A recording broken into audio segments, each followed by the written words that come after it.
For over 4,500 years, the Great Pyramids of Giza have just been sitting there, this massive, monumental mystery, an engineering feat that honestly seems like it should have been impossible for the ancient world.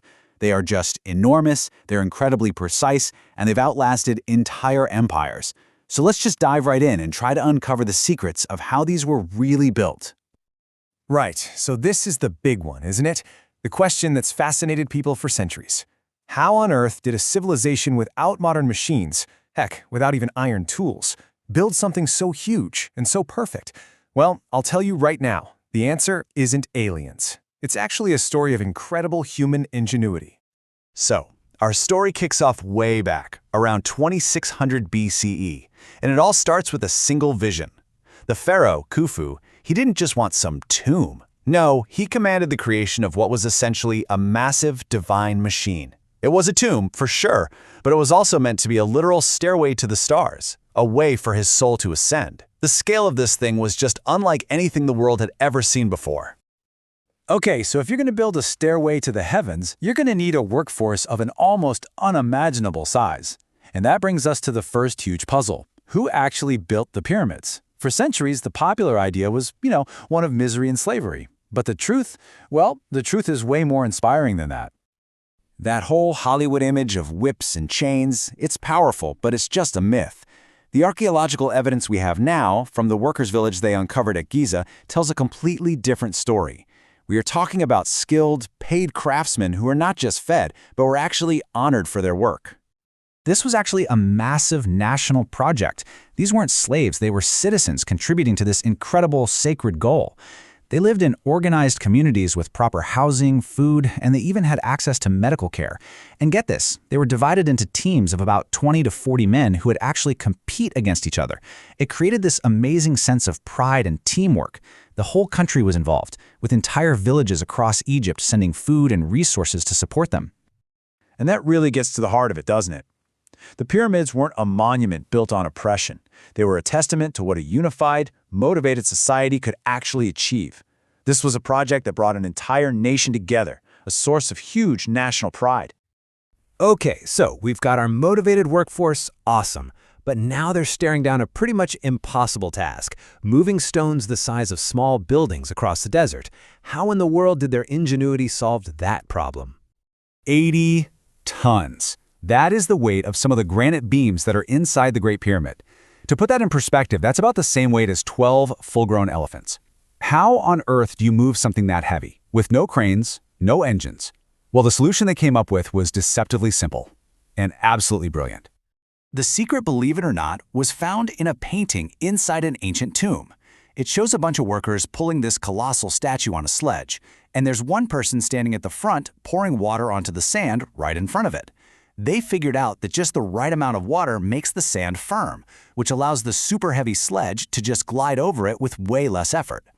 And the science here is just fascinating. Modern experiments have actually replicated this technique and confirmed it.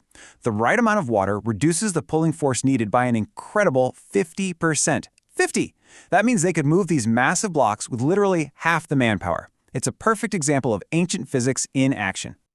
So once the stones were at the construction site, the next challenge was, going up. The Egyptians became absolute masters of the ramp. We don't know the exact design for sure, but the theory suggests they used a combination of methods. Probably a long straight ramp for those massive lower layers, and then maybe a spiral ramp that kind of corkscrewed around the outside. There's even this really compelling theory, backed up by modern scans, that they built a ramp inside the pyramid itself, a hidden corridor for lifting the final stones all the way to the top. Moving the stones was a challenge of brute force and clever physics. But, maybe the most mind-boggling feat of all was the structure's incredible precision. This wasn't just about building big, it was about building perfectly. I mean, just stop and think about this for a second. The sides of the Great Pyramid are aligned to true north, south, east, and west with a degree of accuracy that we would struggle to match today, even with GPS. How could they possibly do that 4,500 years ago? It's simple, really.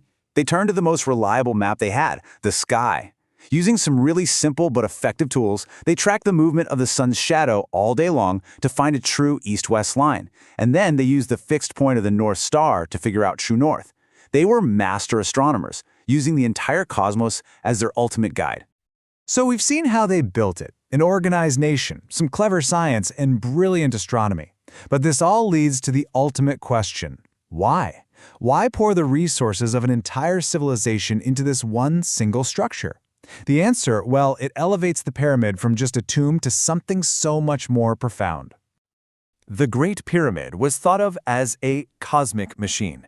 Its whole purpose was to be this powerful engine for resurrection, a launchpad designed to literally propel the pharaoh's soul from the earthly world directly into the afterlife, where he would join the gods among the stars. Every single part of its internal structure was designed for this purpose.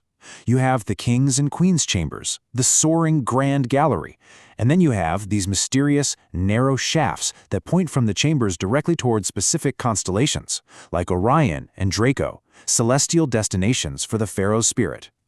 So, you see, in the end, the pyramids aren't a mystery that needs aliens or some lost technology to explain it. They are the ultimate monument to human potential.